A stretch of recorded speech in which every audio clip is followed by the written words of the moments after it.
I drew a triangle. I just made up some sides, 17, 43, and 56. And we want to find the angles. What are the angles? Well, I can only find one angle at a time. Maybe I'll find that angle. And I'll call that theta. There's theta. Alright, so first of all, if these two numbers are not larger than that number, then it's not a triangle, right? 17 plus 43 is 60. This sum of distances has to be larger than that side. And likewise, these two added together is larger here, and these two added together is larger than that one. So sometimes textbooks will throw a few problems in there where they're not really triangles. You're supposed to be able to spot that. So for example, if I had a, this is not the scale, this is 2 and this is 5 and this is 11. You know, it's a bad triangle because 2 plus 5 is 7, and that distance is supposed to be longer than the base, which is 11. So that would not be a valid triangle. And you would get all kinds of interesting stuff when you're trying to solve it with the law of cosines. Okay, so how do you remember the law of cosines? I'll talk through it every time here, and I think you'll start to see it. Now you can refer to it, look it up, but the side opposite the angle, 43 squared, equals to the sum of these squares, 17 squared plus 56 squared, minus 2 times this product, 2 times 17 times 56, and that's 56, not 5, 56, times the cosine of theta. Alright, so I don't know what theta is, but theta is opposite 43. That's why 43 is by itself. Okay, well, let's see. The 43 squared, I don't remember that one. See, I could figure it out, but it killed too much screen time. 1849. And I might get it wrong anyway. So I use a calculator. 1849 equals to, now that's 289. 56 squared. Alright, let me see if I can figure that out. If I do 50 times 62, I get 3100. And if I add 6 squared, I get 3136. Let me see if it works. 56 squared is 3136. How about that? I guess I still got the touch. Okay. Minus, now, 2 times 17 times 56. Oh, that's a tough one. Okay. I can do it, but you don't want to wait around for it. 34 times, and besides, I might screw that one up. 1904. Minus 1904, so it's 34 times 56. 1904 cosine theta. There we go. Alright, now I'm going to subtract these numbers from both sides. So 1849 minus 289 minus 3136. I get negative 1576 equals negative 1904 cosine theta. So if I divide both sides by negative 1904, the negatives will cancel. Cosine theta will be 1576 over 1904. Now I can use the inverse cosine. So I'll take the inverse cosine, parentheses, 1576 divided by 1904, and I get 34.1 degrees. Theta is 34.1 degrees. Oh, that's wonderful. Alright, so let's fix that. Make sure I did that right. Good. Not too many things I dislike more than having to reshoot a video because I made a little a little mistake in computation. 34.1 degrees. Okay. Now then, if we want all three angles, I could use the law of cosines again from a different angle, or it might be quicker in this case to use the law of sines. I can use the law of sines now. So for example, if this is angle phi, then the sine of phi over 17 equals to sine of 34.1 degrees divided by 43. So sine phi would be multiplied by 17. 17 sine 34.1 degrees over 43. And now I have all these decimals in my calculator, so I'm going to keep that. I'm going to take the sine of that angle. So sine of this angle, sine of my answer from before, and then times 17 and divide by 43. I get about 0.2218 something. Now I'm going to take 0.2218 something on my calculator. I'll use all the decimal places. Take the inverse sine, and phi will be, so inverse sine of my calculator answer is 12.8 degrees.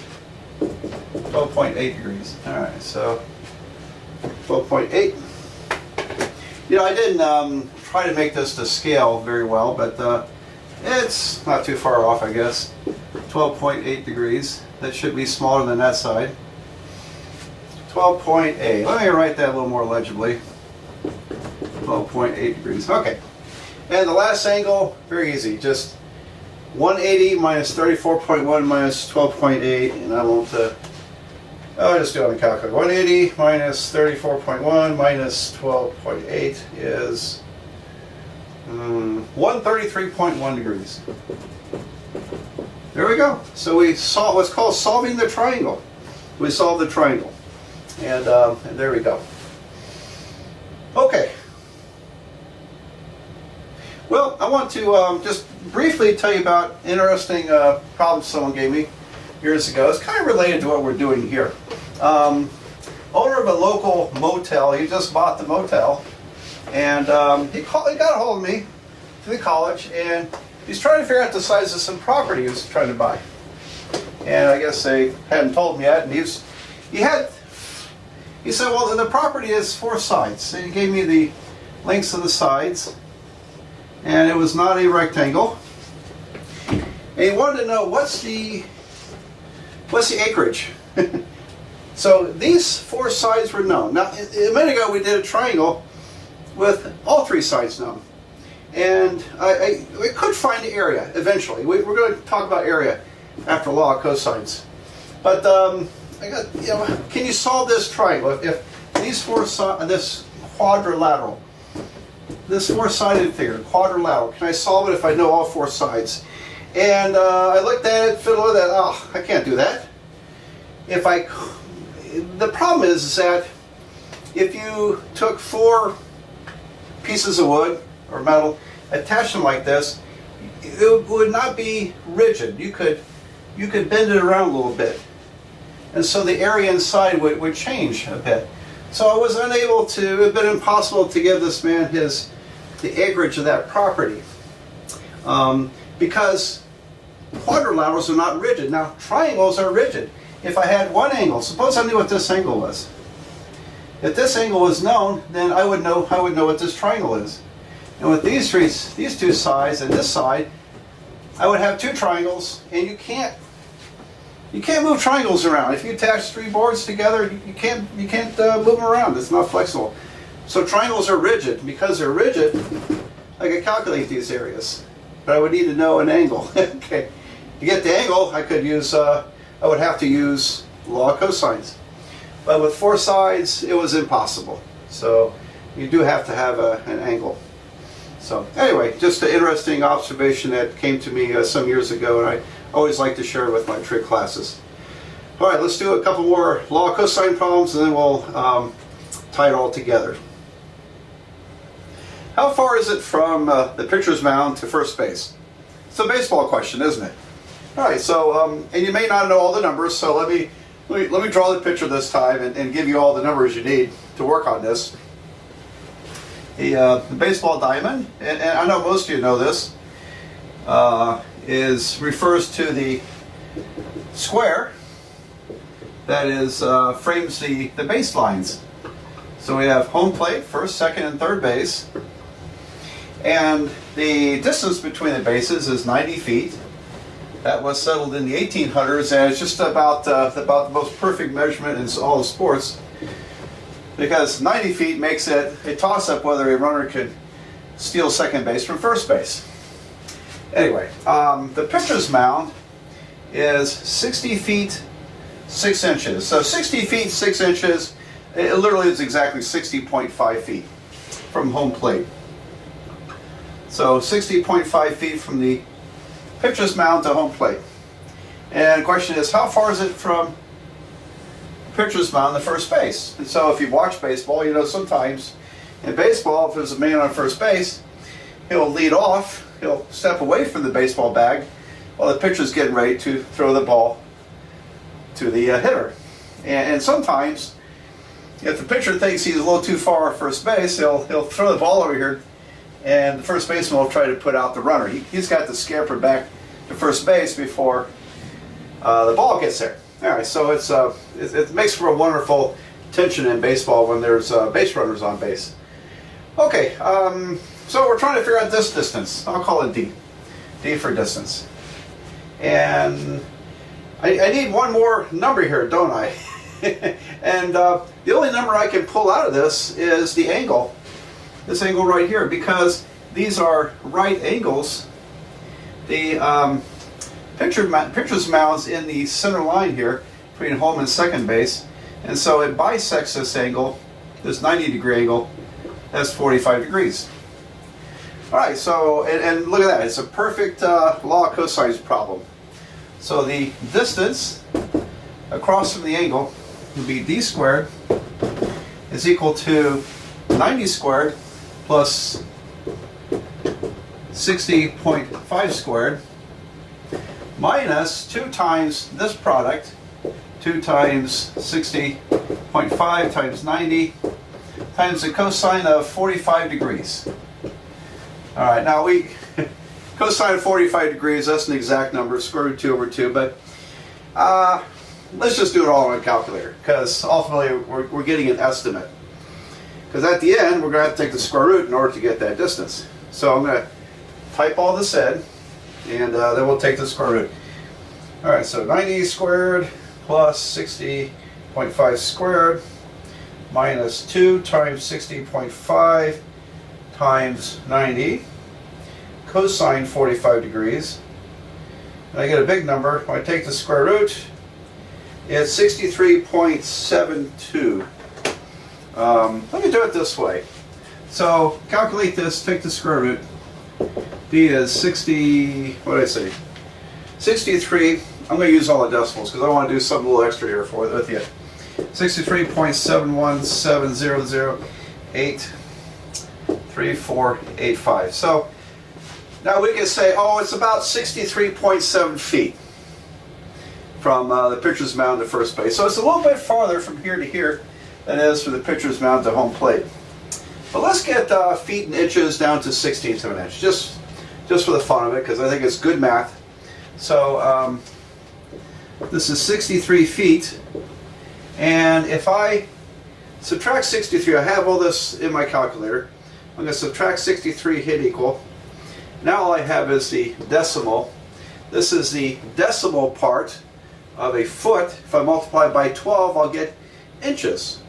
Multiply by 12, I get 8.60410018.159 inches. All right, now tape measures usually go down to 1/16 of an inch. So if I subtract, I have this number in my calculator. If I subtract 8 inches, the 8, I get 0.604. And now if I multiply by 16, I'll get the 1/16 of an inch. And it's 64 feet, 8, and this is 9.66, that rounds up to 10/16 inches. And we should reduce that fraction, so let's call that 5/8. So anyway, now we can answer the question. The distance is 63 feet. I just saw it wrote 64 for some reason. Okay, weird things happen when you're talking to yourself in front of a camera. All right, 63 feet. 8 and 5/8 inches. There we go. Okay, so a very nice law of cosines application. By the way, when I teach college algebra, in the past I've given this as a extra credit problem to find that distance. And college algebra, they haven't, most of the people haven't done trigonometry, so there is a way to calculate this without going to trigonometry. You can connect this, draw a right triangle here, and it's pretty easy to get this distance, and then subtract 60.5 to get that distance, and I don't know, there's some other things we do here. Anyway, we're able to figure out that distance by using a couple of right triangles and Pythagorean theorems. So it's kind of a messy problem. I gotta tell you, it's a lot quicker with the law of cosines. It's a lot more efficient. So, okay, well, let's just think up another problem for you. I think I've got a very interesting problem here. It doesn't seem very realistic when we read it, but this is going to be related to something we look at in a future chapter when we study vectors. So anyway, let's read through it. A plane flies 207 miles at a bearing of south 17 degrees east. I know my capital S's sometimes look like 5, so this is south 17 degrees east. It then changes course and flies 324 miles at a bearing of north 82 degrees west. How far is it from the starting point, and what is its bearing relative to the starting point? All right, so might take a crack at drawing that picture, and then I'll come back and you can watch me work it out. Although you can work it out too. Got it done? Okay, here we go. So here's a starting point, and south 17 degrees to the east. So it's going to go down this way, 17 degrees this way. So here we go. And that was 207 miles. And then it changes course for reasons that we don't understand. It goes north 82 degrees toward the west. So north 82 degrees west is really just 8 degrees above the horizontal. So it's coming back this way, and it's going farther. In this direction it travels 324 miles. So I didn't write the word miles, but those are distances. And alright, so this was south 17 degrees east, and then this was north 82 degrees west. Alright, so we want to know how far is it from the start point, and what is this bearing? What's the angle to that point? Alright, well, I'm going to make room by erasing this and drawing a better picture, and I think I'm seeing a law of cosines appear here. So alright, let's see what happens. Well, here we are. We went south 17 degrees toward the east, so I drew the XY plane here, starting at the origin. We came down to here, 207 miles, and that's 17 degrees. And then when it turned north, 82 degrees to the west, it was going this direction from here. So this is, from the vertical, it's 82 degrees. I just call it 8 degrees, because that's the complement to the 90 degrees, the 82 degrees. So it actually is going 8 degrees and then 324 miles. I'm going to move that 324 a bit. I don't want those to run together. Okay, so what do we got? I'm pretty sure it's a law of cosines problem. But let's see what happens here. But I do have this triangle. And what am I trying to figure out? I'm trying to figure out this length. And then ultimately we also want the angle, the bearing. And the bearing will be south something degrees toward the west, looks like. Alright, so I'm going to erase that over there, and then we'll see if we can figure this out. Well, here's my diagram.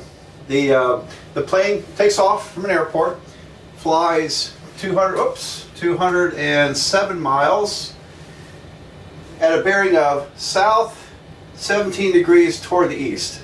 So this angle is 17 degrees, south 17 east. And then for mysterious reasons, it takes a turn and then proceeds to fly 324 miles at a bearing of north 82 degrees toward the west. So if I have north and rotate 82 degrees, that means that angle has to be 8 degrees. Now our goal is to figure out how long is this side, because that's the distance it now is from the starting point. That was one of the questions. The other question is, what angle is that? Well, we'll figure that out. All right. So I've been... this problem is so much like adding forces in physics. It literally is very similar to adding forces in physics, and which we'll study a little bit of that in another chapter. The addition of forces can be calculated by using the addition of vectors. So once you know about vectors, you would probably think about this problem in terms of vectors. Right, so I'm trying this without vectors, and we'll see how it goes. And I think I got it figured out. So you see I have a triangle, and the only thing I know right now are two sides. I have a little bit of information about angles, but I don't have an angle inside the triangle. And but I think I can get this angle. Can you figure out that angle? Okay. Try pausing the video, see if you can figure out what that angle is, and then come back and we'll finish the problem. Did you have any luck? That's a little tricky. That's a little tricky. So if you figured it out correctly, congratulations. If not, here's how we can do it. At least how I would do it. I would say, well, okay, let's draw a perpendicular down to here. All right, so right angle up here, and note that this angle inside here, and I don't have room to write it, that angle is 17 degrees. Why is that? All right, I think I mentioned this in an earlier video. If you have parallel lines and a line that intersects them, this is called a transversal, then it can be proven that those two angles are equal. Same measurement. In ninth grade geometry, we call that congruent. Maybe that's the proper word. Anyway, and the property was called alternate interior angles. So you can prove that if that's interesting to you. See if you can justify whether these two angles should be the same. I know they look like they're the same, but that's not the same as proving they're the same. All right, but I'll leave that to you. 17 degrees right here. Now, if that's 17 and this is 8, they add up to 25 degrees, which makes this angle inside, what would it be? 90 minus 25 is 65 degrees. 65 degree angle. How about that? Because this is a right angle, 90 degrees, so 8 plus 17 plus 65 should add up to 90 degrees. And it does. So I have my angle, and now I want to calculate that distance. So, and that's another classic law of cosines problem. So, all right, I think this probably required drawing a decent picture, and figured out something like this. That was a little tricky, but now I've got focus on this triangle right here. Distance squared distance across from an angle.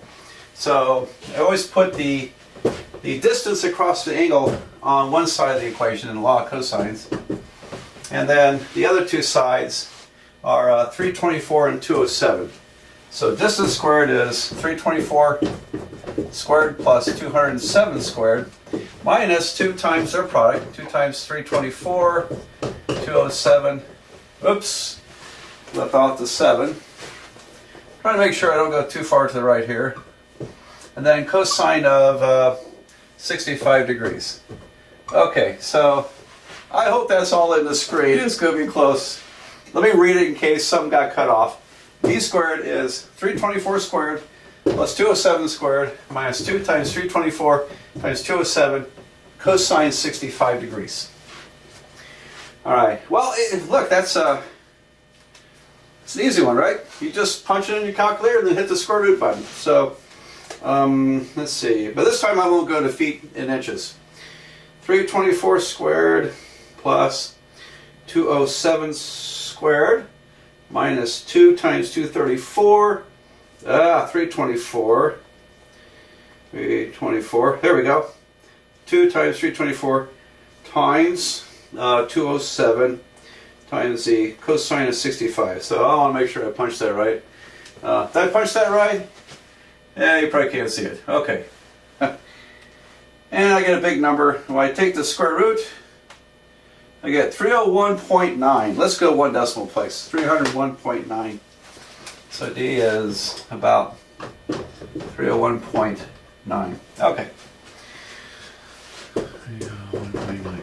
Now then, the finishing problem, we want to know what the bearing is. So what is it? And we can get it if we know this angle right here, excluding the 17, because the bearing will be south and then so many degrees toward the west. So I need to calculate that angle.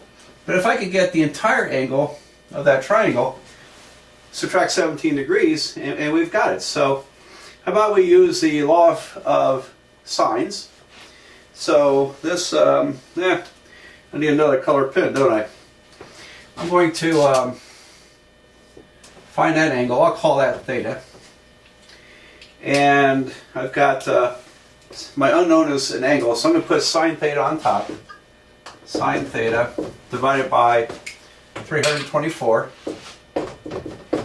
equals to the sine of, 65 degrees divided by its opposite side, 301.9. Now I'm just, out of habit, I'm going to use all the decimals here in my calculator because to get the best precision. So sine theta is 324 sine 65 degrees divided by 301.9. And then when we get done, we're going to take the inverse sine, aren't we? We're going to take the inverse sine of that. So 324 sine 65, then divide by the answer I got in my calculator. And I get a number, 0.97 something. And then using all the decimals there, I'm going to take the inverse sine of that answer. And I get 76.6 degrees. So theta is about 76.6 degrees. So calculate this, hit equal, use the inverse sine on this answer to get your degrees. Make sense? Alright, so that's the whole angle is 76.6 degrees. So if I take theta minus the 17 degrees, subtract 17 from this, it's going to be what, 59.6 degrees? So this angle right here, not the full angle, but just that angle is 59.6 degrees. So that's going to give us the bearing. So I'm going to write out the answer. Let me, I'll do it up here. The plane is 301.9 miles from start, and a bearing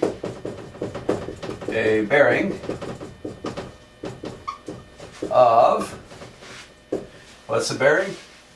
South, 59.6 degrees. So this is south. That's a 5. Let me see if I can write that correctly. Sorry about that. Alright, south, 59.6 degrees toward the west. South, 59.6 west. There we go. So we answered the problem.